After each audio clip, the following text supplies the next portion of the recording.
You're listening to Let's Talk Creation.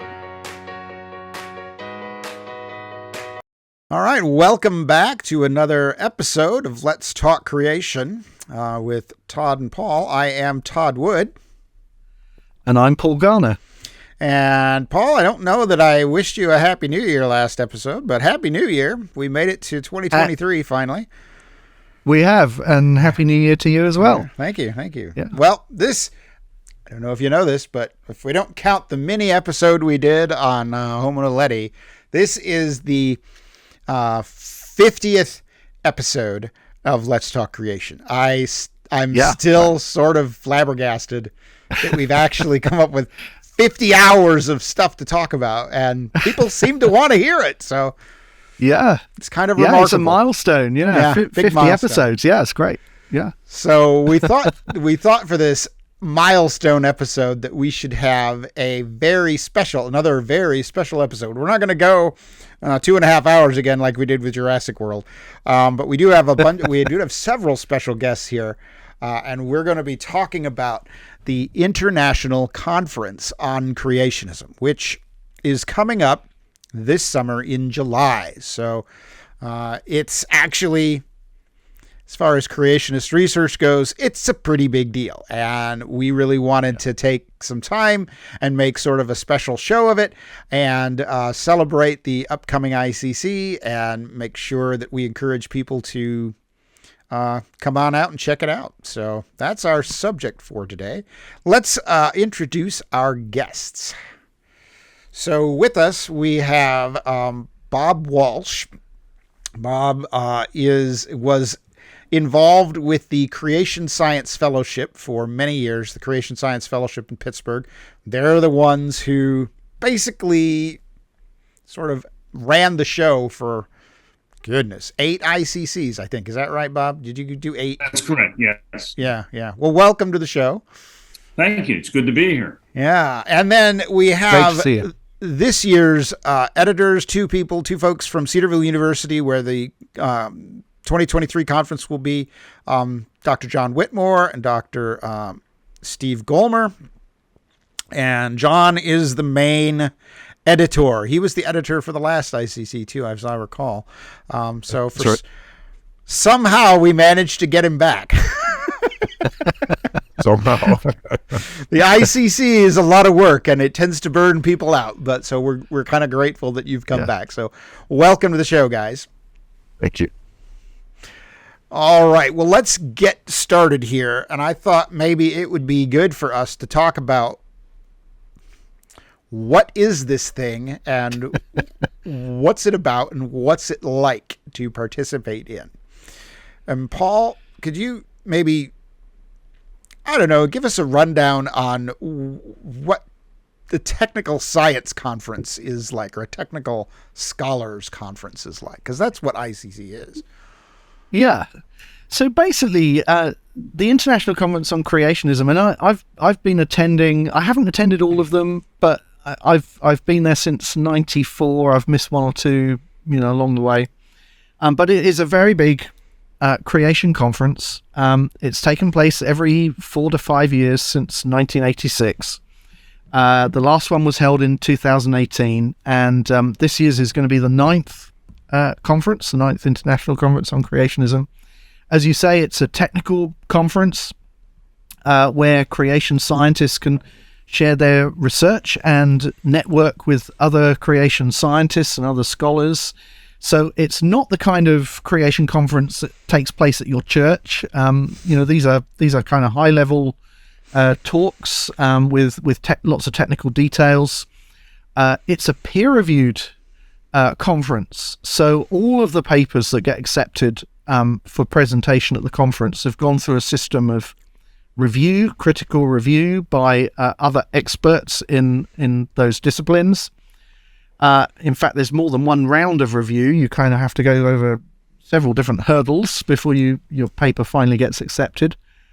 And the focus of the conference is on developing the creationist model. So the focus is not on attacking evolution. The focus is on developing creationist models in lots of different disciplines, biology, geology, cosmology, and so on, that contribute in a positive way to the construction of an overall creationist model. Right. And it's also, I would add, a conference that attracts lots of leading creationists. So, lots of scholars who are very active in their fields, scientists that perhaps those who are sort of following the world of creationism would know these guys, and whether they're independent scholars or whether they're in Christian academics or whether they're associated with the big creation ministries, lots of these creationist researchers will be there at the ICC. Right. So that perhaps gives a flavor of what ICC is like. Yeah, it is ostensibly neutral ground, right? Because it's not run by one of the ministries, one of the big ministries, right? So yeah, you do get everybody. So, everybody who wants to participate in the research projects and presenting their work will come to this conference usually. Yeah, and it varies from year to year. Some years people go and some years people don't, and you don't know who you're going to see. Yeah. But for me, it's always been kind of like a big family reunion, except that's a family reunion where I want to see all these people. Unlike some other family reunions we can talk about, but we don't want to go there. But yeah, it is fun. Yeah. It's not just sitting through the technical papers. It's being able to chat and talk with other folks of like-minded ideas and talk about what they think about things and talk about ideas that you've had that they should work on. I have a wonderful idea that you should work on, Paul. That's happened more than once. I don't know that I ever get my wonderful ideas always executed, but I'm happy to share them. That's some new features this year too for this ICC. So we're going to, besides the traditional technical paper presentations, there's also going to be shorter abstract presentations, posters, roundtable discussions, and some field trips as well. So many more chances for discussion with authors and so on at this ICC. So we'll see how that goes. Yeah. I've noticed you've expanded a lot of the different possibilities because the papers have to be done. You used to have them in a year in advance. This year we had until December 31st. Some of us were sweating it to the very end there, but we made it. I don't want to name any names of anybody who might have been sweating it to the very end there, but we managed to squeak them in. Anyway, but now we've got other opportunities, abstracts and things like that are also things that we might see at a conference. And I think the deadlines for those are still open. Is that right, John? So that's correct. Yeah, abstracts and posters and other things can still be submitted this spring. So we're looking forward to maybe college age students or others that feel a little bit intimidated by the full professional paper to have some shorter types of presentations. Yep, that's great. Music to my ears. I like that. All right. Well, let's talk to Bob here for a minute. Where did this come from? I mean, I know it started in the 80s. At least the first one was in the 80s. This was back when there were still court cases working their way through the U.S. courts. That's right. Yes. The way the IC started was back in the 70s. Several of us in Pittsburgh, we had our own local creation group that was actually started by Dave Nelson, the son of Byron C. Nelson, father of Paul. Yeah. And so we were meeting, and one of the things that several of us were somewhat discouraged with at that time was the technical forums. You could have a very good paper right alongside a paper that I would say wasn't so good. And so we were kind of discouraged with the peer review at the time. And so as we started talking about this over a few year period, we started then going to the conferences at that time, the national conferences and so on. And they seemed to be more popularizations of things that had been rehashed. And what we felt at the end of the day was we needed to have a peer-reviewed conference. And the reason why we focused on a conference as opposed to just another journal was because, frankly, one of the things that had always impressed me with the forming of modern physics, quantum mechanics and relativity in particular, they got together in conferences, the Solvay conference and the Shelter Island conference. There's that famous photograph of Feynman and Schwinger sitting down there formulating various things on QED and so on. And they really solved a lot of problems at that time in during those when they were getting together physically and basically jawboning about physics. And so we felt in creationism, we needed something like that, where the researchers could come together and discuss their ideas, share ideas, and so on. And we also needed a peer review process that was consistent across the board. So what I did was I was assigned the task of our board to go through all of the creation publications during that time and pull out names of people basically that we felt were doing good work, generally speaking. And so there was a time period when we did all that work, and then I contacted everyone that we selected out of that group, and I contacted them personally on the phone, wrote letters and so on. And so they were the people that we actually invited to the first conference. So that took several years to kind of formulate in our heads and so on. So by 1984, we were given the go-ahead by the CSF board to start the conference and get the ball rolling. So all those invites went out. Wow. And we got about, I don't recall, about 20 or so papers early on, but we also included a general track and an educational track in those days, if you recall. So we had quite a few other papers that weren't part of the review process. And so we felt that since we weren't well known, we had our own review committee back here in Pittsburgh. And I have to say that was some of the most enjoyable, believe it or not, if you can imagine this, enjoyable time, because you got to see you get to see the research occurring right there and then. And so it was nice to see.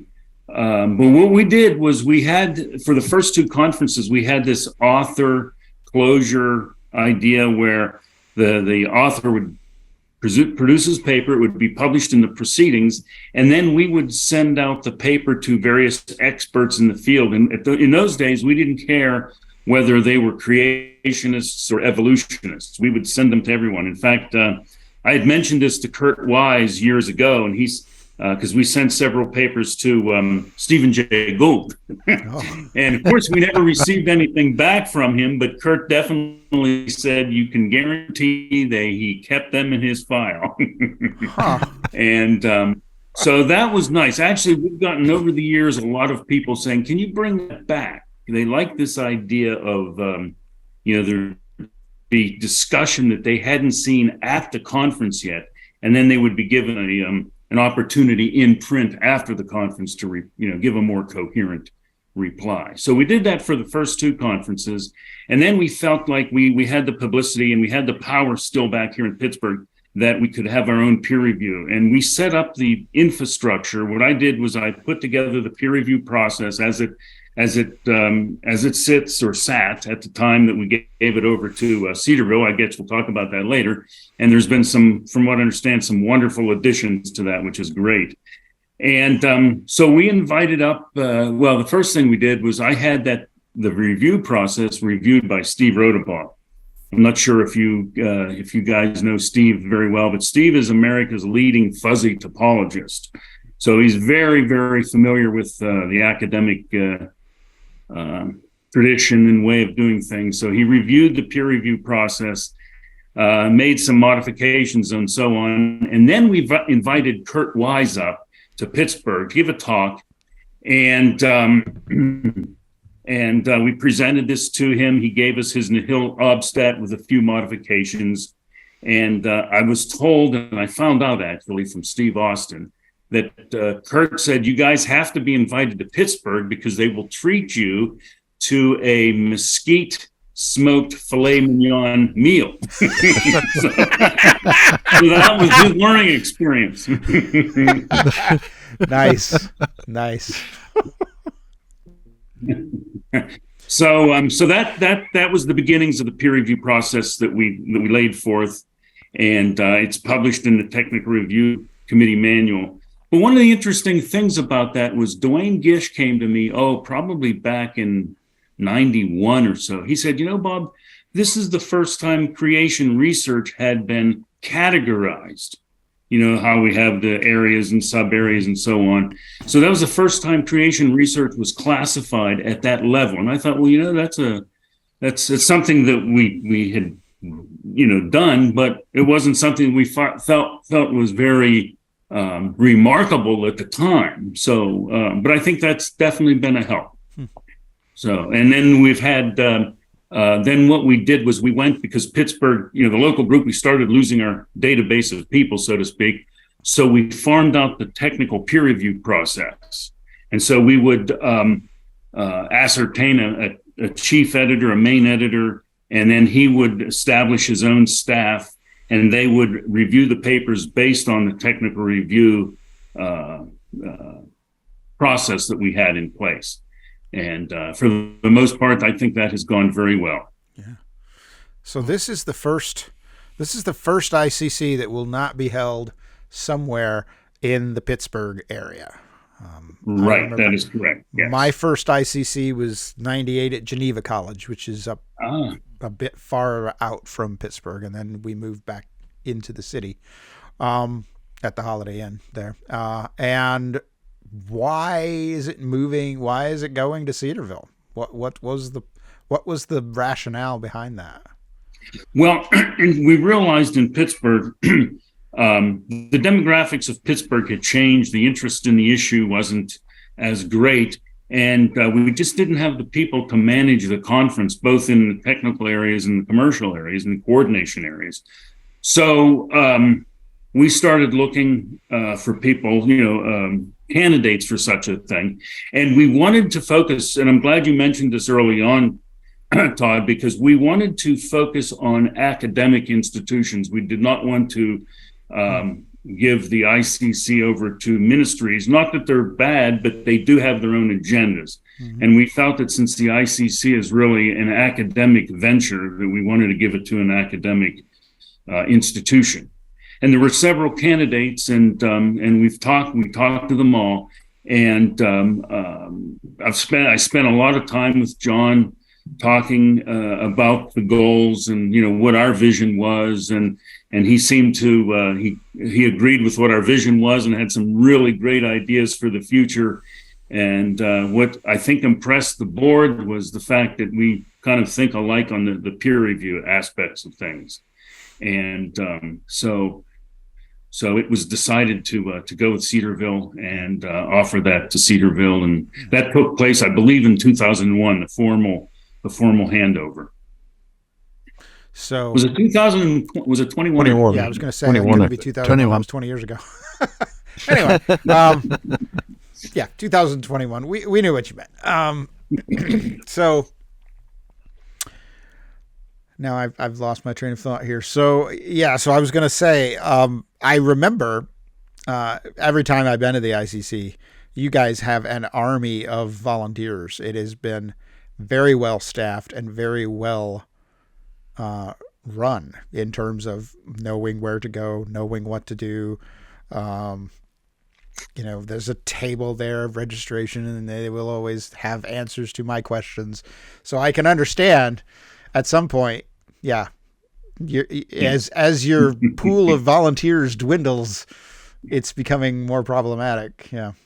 That's for sure. That's exactly what was going on. Yes. Yeah, and you can't just jack the price up and hire a bunch of people. Right. Then we couldn't afford to come. So yeah, I guess that's the best solution there, to send it on over to John and Steve at Cedarville. So, well, since the ICC is such a significant thing, certainly in the history of creationism, certainly in the certainly in my own development, I think the ICC has been a real source of encouragement for me over the years. As I said, my first was 98 at Geneva College, and that's where I met Paul. And here we are podcasting all these years later. That's right. Yeah, we'd kind of corresponded before that, but 98 was the first time we met, wasn't it? And it just goes to show, the importance of these meetings, for networking with other people and developing collaborations. That's been absolutely great. Yeah. I've enjoyed all the friendships I've made through ICC, and it's basically been there that I've made most of them. I've occasionally snuck off to various creation seminars where I knew somebody important was going to talk and I wanted to go hear them. But for the most part, most of the creationists I know I've met at ICC, so it's a big deal. Yeah. Anyway. Yeah. We should probably hear from John and Steve about having taken on this enormous task of sort of managing the ICC. We should hear a bit about their experience of what the last year has been like. Yeah, that's a good question. So we've been working at Cedarville now almost 2 years to set up the next ICC, which will be in mid-July this year. And we have a board. 5 of the board members are on staff, or they're faculty people here at Cedarville, so all PhD scientists.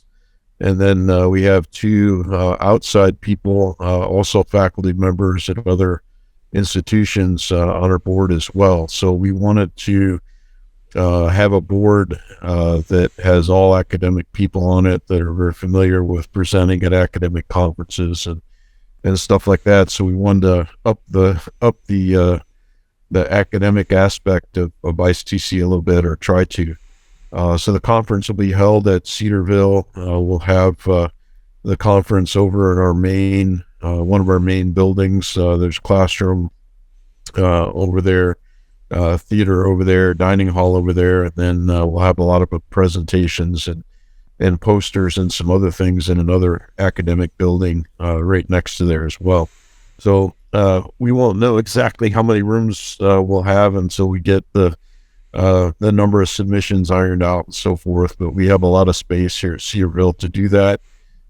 We can keep the conference cost low, so we're not a hotel, but we do have dormitory space and dining facilities and stuff like that we can offer at a much more reasonable cost than the Holiday Inn could offer in Pittsburgh. So we're hoping that people will be able to enjoy that price break and that we can reach out to more people because of cost considerations, if that was an issue. But we're looking for a good conference. We have still haven't decided how many technical presentations we're going to have. We had about 70 full-length papers proposed. Historically, in the past, about half of those end up being technical presentations, but we'll have posters, roundtable discussions, and some other features at this ICC that I think will be very enjoyable for anybody in the creationist academic community. Yeah. And Steve, that's great. Your job, you're kind of an assistant, right? You're helping out John. Well, John's the main guy. The buck stops there. But I talked to you a little bit about this this summer at the Origins Conference, which is a much simpler affair. And you mentioned moving deadlines around and other things. So you guys are sort of adjusting as you go, I guess. We are. Yeah. So John is the head editor. I am serving as one of the area editors. And along with that, I am the secretary for the board. So as a result, I manage the website. And if you go to the website, International Conference on creationism.com, you'll find essentially on the homepage a list of different posts that we've put up there.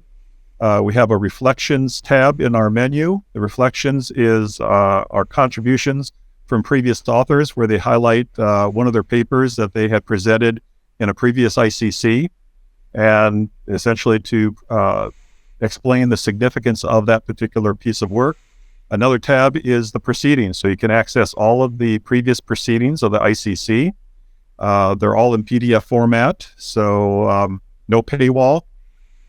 We want to make sure we encourage people to see what has been done and get them excited about what is going to happen at the next ICC. We do have a link there for registration. As a result, have a list of costs, different options for housing, for different dining options, and then we also have a tentative schedule. We don't have the actual authors that will be presenting, but at least kind of a layout of how the conference is going to flow. But we'll have registration on Sunday, the 16th, and then the conference will go up through Wednesday. So we're looking forward to it. It's going to be exciting. Yeah, that sounds good. So what area is what area editor are you? A physics, astronomy, or atmospheric physics? My area tends to be the physical sciences. Right. So atmospheric, not the geology, unfortunately. We have other people that are more qualified than that. In the past, I have done some of the astronomy papers, reviewing those also. Oh, okay. Steve's doing some of the philosophy papers as well. We have a number that have been proposed in that area this time around too. So I've kind of spread those around a little bit, but Steve has a few of those. Yeah.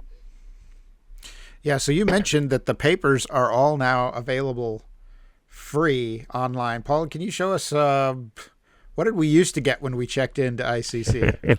We used to get one of these. Yeah. One of these. That was the old days. with all the papers. I kind of miss the book. I'm a hard copy kind of guy. Honestly, I kind of do. Yeah. There was something tangible and wonderful and pleasant about getting a big brick of a book with a bunch of papers in it. But yeah, that's what it used to be. But I am deeply grateful that all these papers are now at my fingertips when I have access to the internet, because that's going to make my life a lot easier than having to go out into the library and pull down the volume and figure out when was that paper presented, and then all that stuff. So that's extremely nice. So I hope people can take advantage of that. I thought it would be good, because we've all been involved in ICC for such a long time. I thought it'd be nice to go around and just talk about some of the papers that we've witnessed, or that we've read, or that have been influential to us, that are important papers. Steve, you mentioned that International Conference on Creationism.com has author summaries of important papers, but so people can go read those as well. But I thought it would be kind of fun to talk about papers that we individually thought were kind of important. Paul, why don't you start us out, and we'll go around that way. Yeah, okay. Well, I've got a couple of papers that I wanted to talk about. They're actually both by Kurt Wise, and they were both presented at the 5th ICC in 2003. And they kind of go together, because both of them were attempts to use the fossil record to reconstruct biomes, environments, if you like, that existed in the world before the flood. So the first of these papers was entitled "The Hydrothermal Biome, a Pre-Flood Environment." Okay. And basically, in this paper, Kurt Wise describes the sequence of rocks and fossils in the eastern Mojave Desert of southeastern California and southwestern Nevada. And he uses this sequence of rocks and fossils to reconstruct a pre-flood environment, a kind of broad marine shelf that existed along the margins of the North American continent before the flood. And on the seaward side of this broad marine shelf, there was an elevated margin underlain by hot igneous rock that was sort of feeding a hydrothermal system. And because of the hot salty waters, microorganisms were sort of thriving there. There was a a kind of barrier reef made of these algal mounds called stromatolites. And then in the broad lagoon, sort of behind that barrier reef, there were other environments with other animals living. And the idea is that at the beginning of the flood, the margin of the continent collapsed, and this barrier reef was breached, and the ocean waters kind of poured in, and then buried these organisms in the sequence that we find them preserved there in the eastern Mojave Desert. And so that was one paper, and then the other paper that I sort of linked with it is called The Pre-Flood Floating Forest. And in that paper, Kurt is looking at the order of the plant fossils that we find in the Paleozoic portion of the geological column. And he uses that order of plant fossils to reconstruct this enormous biome, this huge floating forest, a bit like the floating vegetation mats that sometimes grow out over modern lakes or sort of standing bodies of water. But this would have been a huge continent-sized floating forest biome that was growing out over the deep ocean. And he argues that during the flood, this thing was kind of ripped apart from the outside in and was buried sequentially to produce that sequence of plant fossils. And this helps to explain not only the order of the plant fossils, but some of the strange anatomy of the plants and some other things too. And the reason I kind of picked out those two papers is because I think they really represent the first serious attempts that were made to use the fossil record to begin to reconstruct what the pre-flood world was really like. And they give us a kind of model, I think, that we can apply to other parts of the fossil record to help to sort of deepen our understanding of the pre-flood world and to develop, I think, a coherent creationist understanding of the fossil record. So for me, they were two sort of landmark papers really in the history of creationist paleontology. Yeah. So those are my choices. Yeah, I was working with Kurt at Bryan College. I went to Bryan to work with him in 2000. So I was there as he was preparing those papers. I remember him saying that he wasn't sure if he could get them both done. But I encouraged him, nagged him to get them both done because I felt like they were really important things that we really needed to see. So those. I'm glad he did. Yeah, those papers are pretty exciting to me too. Hey, Steve, what do you got? What's interesting to you from the ICC papers? Well, I probably don't want to step on probably John's, but I'll have to cite from the third conference is the catastrophic plate tectonics paper. I think that was pivotal, but I won't say much about it. What's tied in with that, one of the authors of that was Larry Vardaman, who is an atmospheric scientist. And I would say probably if you look at his contributions over the years at the ICC, you see his kind of progression on how to model climate after the flood. Mm-hmm. He also addressed some things with regards to specifically the ice age, which was something that has always been a post-flood ice age and a kind of a feasibility study for that. Some work that I'm doing is an outgrowth of the work that Larry Vardaman did. But probably the paper that kind of sticks in my mind the most is Larry Vardaman did some work with regards to the vapor canopy. And I think it was about the same time catastrophic plate tectonics came along that some of the work that Vardaman did probably served as maybe an impetus to consider the floodwaters not necessarily coming from the canopy above, but from the fountains beneath.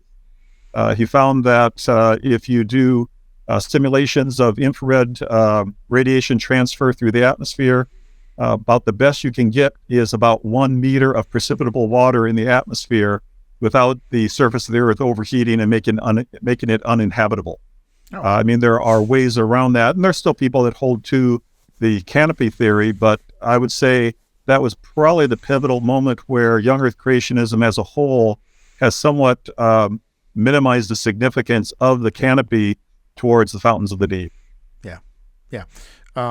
And we should remind our regular listeners, you might remember we did episodes on the canopy theory already. So we will definitely, and we had Dr. Gollmer with us to do that. So we'll definitely link those in the show notes so that people can jog their memory about what that's all about. So John, what do you got? What's interesting to you from past ICC? As a geology professor who teaches a lot of different geology classes, I'm constantly pulling out ICC papers for the students to read and evaluate.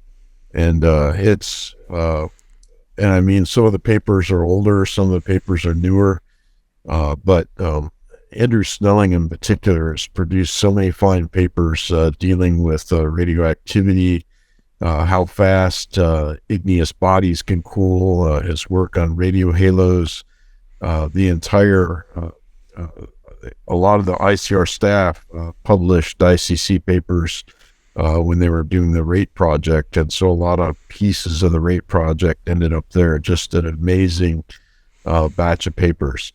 I remember John Baumgartner presented in the first ICC. And, as you look through the progression of ICCs from 86 all the way to the very last one, and he's still, I think, going to have something for this next ICC. He's continued to develop his numerical modeling, and so that's just been a treat to watch that.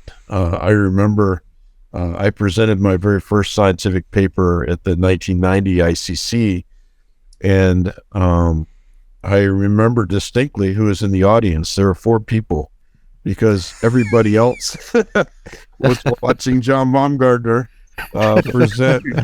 Well, that was very generous of those 4 people to come hear you then. Yeah, I could still remember those 4 faces. So, oh man. But yeah, John has just presented some amazing things over the year. I don't agree with it all. There's some tweaks that I'd like to see him make, and some of the geologists would like to see him make. But that's the thing about a scientific conference, is we don't have to agree with each other. And one of the things that we want to do is come to evaluate each other. And, iron sharpens iron, right? And so we want to go through that process, not just in the review process, but at the conference as well. We want to be able to have those kinds of conversations and generate those kinds of conversations. Baraminology is another thing that pops up as an important contribution. Todd, I have my historical geology students still read your horse paper. Horse boy, that's old. yeah. And it definitely needs to be updated. But the thing that I want them to realize is how to evaluate the data. And, does this make sense when we put it back and look at it stratigraphically and morphologically? And it's a good paper for, historical geology students to learn. When we, in historical, began to talk about the flood and how the flood, affected the earth and what rocks are flood rocks and not flood rocks and so on, I pull out the paper that Paul and I wrote about criteria. And so, it's ICC is actually encouraged a lot of scientists, including myself, to get to work and to publish these papers. And so I think that's been a real impetus for ICC, is that we have deadlines and so forth. Otherwise, we might not get to work and finish some of these things. But the next ICC is going to have some memorable papers, I'm sure, as well. Yes, I would say that's extremely likely. Now, I want to clarify a couple of points for our audience. You talked about John Baumgartner's numerical modeling, and some people might not know what that's all about. Baumgartner began way back to model essentially the flood. He was interested in figuring out, all right, well, how do we fit together things like plate tectonics, all the evidence for plate tectonics, I should say, and figure out how that all works together. And it sort of culminated in that paper that was presented by this 6-author team that was the catastrophic plate tectonics 94, paper, right? Yeah, 94. Yeah. And Paul. This, yeah. I came across this. This is an old issue of the Arc Today. I think it was published by the Genesis Institute. And they had a photo on the front of the audience listening to that memorable CPT presentation in 1994. And there I am. So there I am, with hair at that time. So I can prove I was there in the audience on That's that very great. significant occasion. And that was pretty significant. I mean, that was thinking about creation research and how people have approached the fossil record. That was easily the most sophisticated model, sophisticated evaluation that I had really ever seen as a student back in the 90s, and thinking about these issues, and it was a remarkable paper, and it's a remarkable model, and it's still debated by some, but I would say widely accepted by a lot of accepted by a lot of creationist geologists. Let's put it that way. People who have doctorates, and there's some form of that model that's probably going to be correct. It explains so much of how the flood could happen, and it's something that I think a lot of lay people may not fully appreciate. And when I talk about it, I like to tell them that you can't flood this earth that we live on right now, because the mountains are too tall and the ocean is too deep. You have to flatten it out if you want to actually be able to flood this planet. And the only way to do that is to make the mountains the result of the flood itself. So just the fundamental problem of how can you flood this planet? That was the answer. Here is the beginning of an answer, at least, about how that could possibly happen. Otherwise, you had people proposing, miraculous appearance of water and miraculous disappearance of water, and it was very ad hoc, and then, I don't know about that. So, or they just ignored the problem. But that was a pretty significant. And there's Paul in the audience. All right. We ought to hear from Bob. We haven't heard Bob's selection. What do you think? Yeah. Well, I think there were a couple. In the first IC in '86, I think, back to the mechanism itself, I think Russ Humphrey's magnetic field reversal paper was significant because, if nothing else, it introduced the notion of reversals in the creation model. It gave it a sense of worth, as opposed to looking for local chemical kind of reactions and things of that nature. And I think that was good. And I don't want to steal anybody's thunder, but I will say the baraminology paper I think was highly significant, and that set on fire a huge research effort that's still ongoing today. I think if you come up to 2018, I think Phil Dennis's cosmology paper is fundamentally necessary. It is the first successful model given by creationists that is both based on a normative approach to scripture as well as an actual solution to Einstein's field equations, and that was never done. And the tragic part of that, though, it's written within the language of experts in GR, and I think as a result, it's been 4 years now, and it hasn't been realized the importance of that paper. Yeah. So hopefully, as time goes on, we'll see how important and key that paper really is.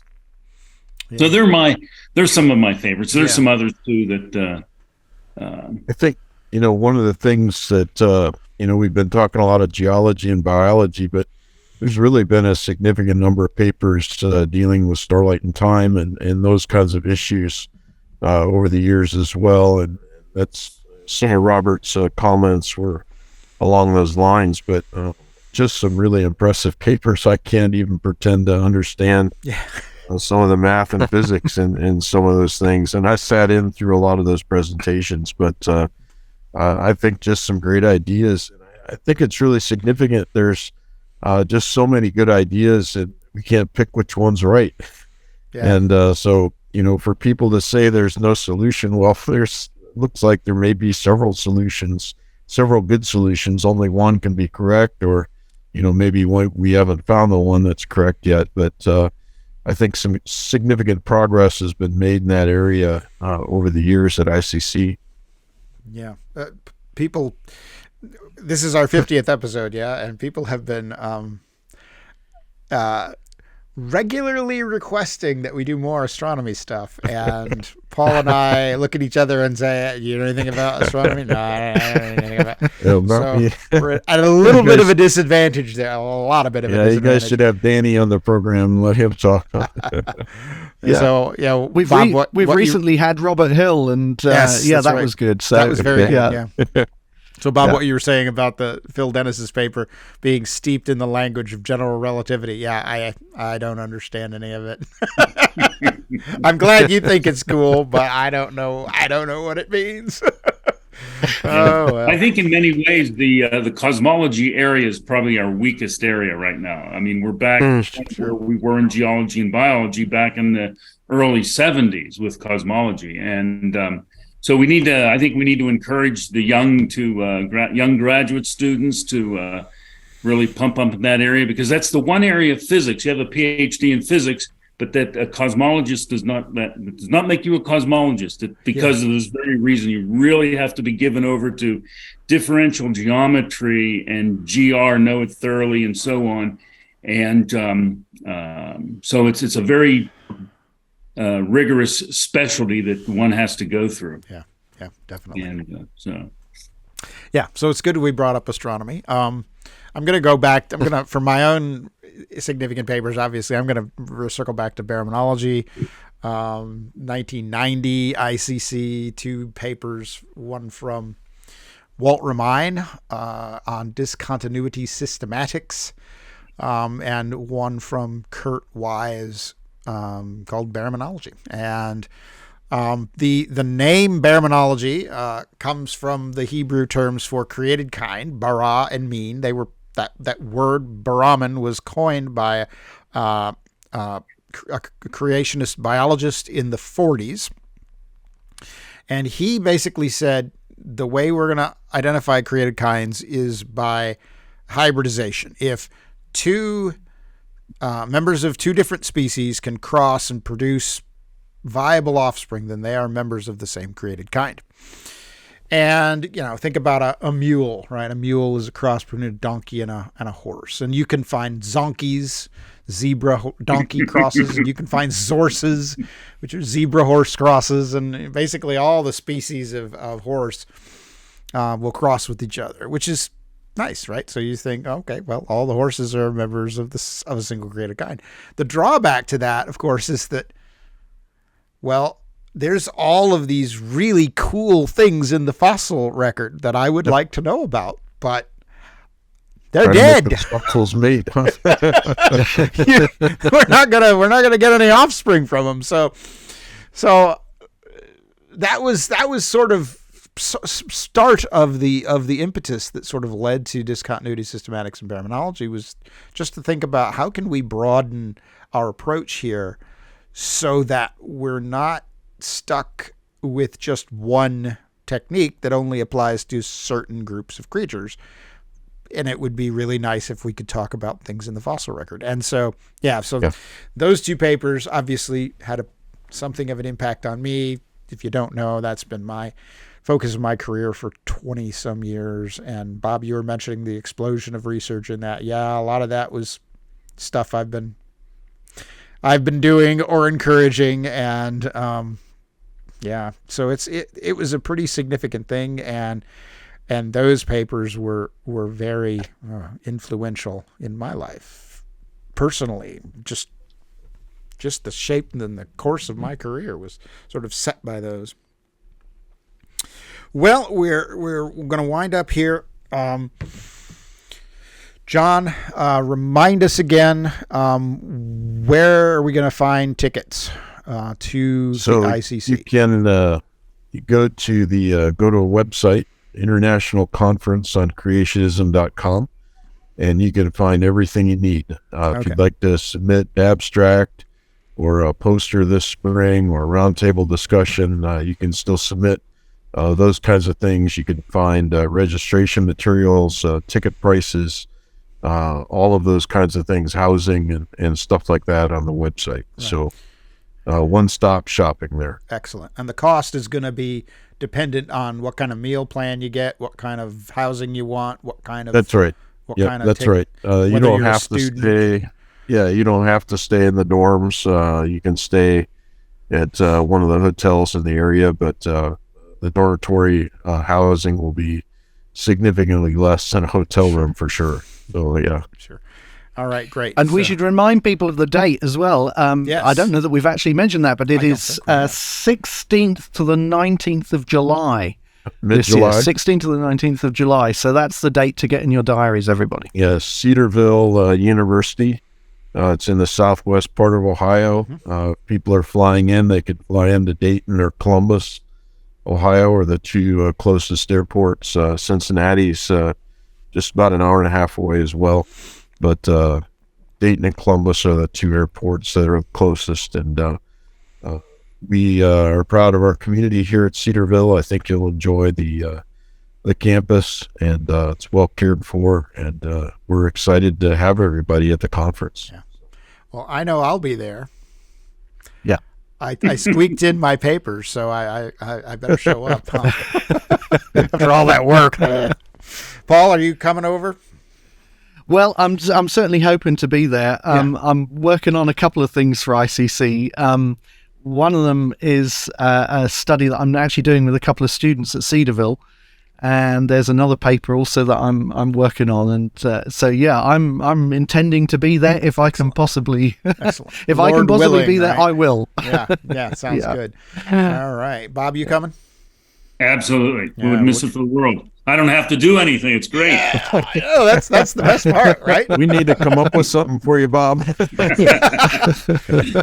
Have him introduce the conference or open in prayer or something. That would be good. Well, thanks everybody for this. This is cool. I mean, and Bob for sharing the history of the conference as well.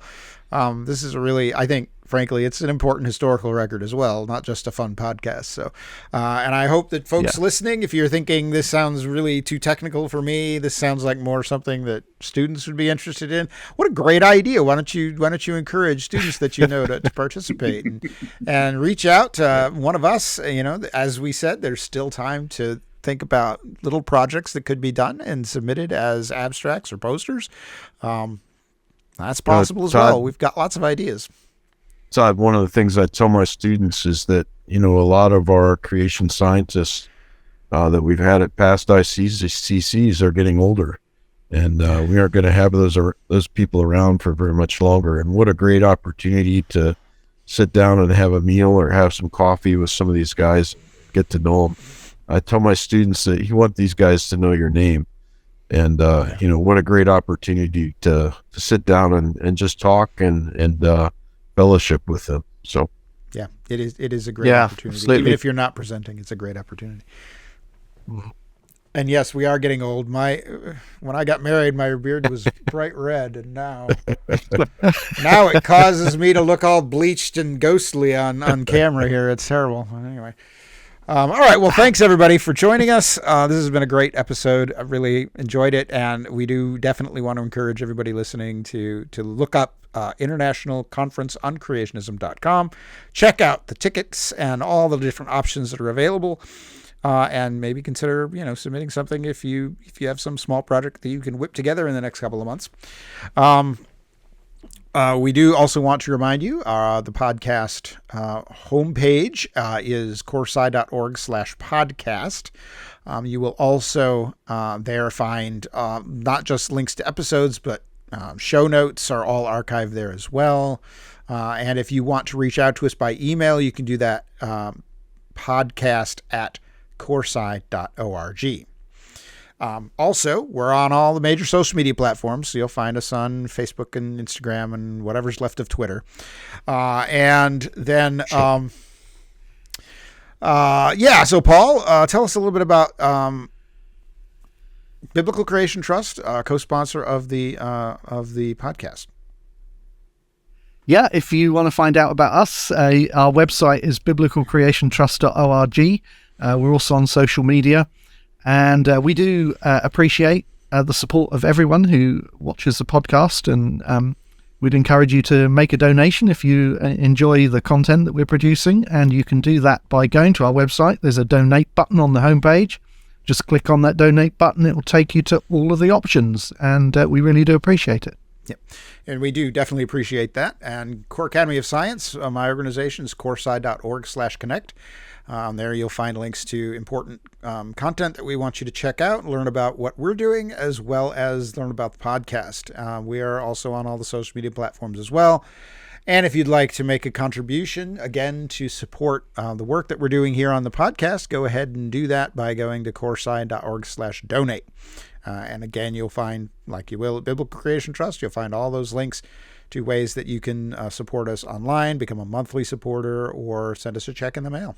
Or if you see me at church, you can slip me a 20. That's fine too. However you want to do it. Definitely want to thank all of our guests, and thank you guys for listening. And we will see you next time for episode 51. Wow. See you next time. Thanks, guys. Bye. Bye-bye. Thanks for listening to this week's episode of Let's Talk Creation. If you have questions, send them to podcast@coresci.org. That's podcast@coresci.org. And be sure to let your friends know about Let's Talk Creation. And check us out on social media. Thank you.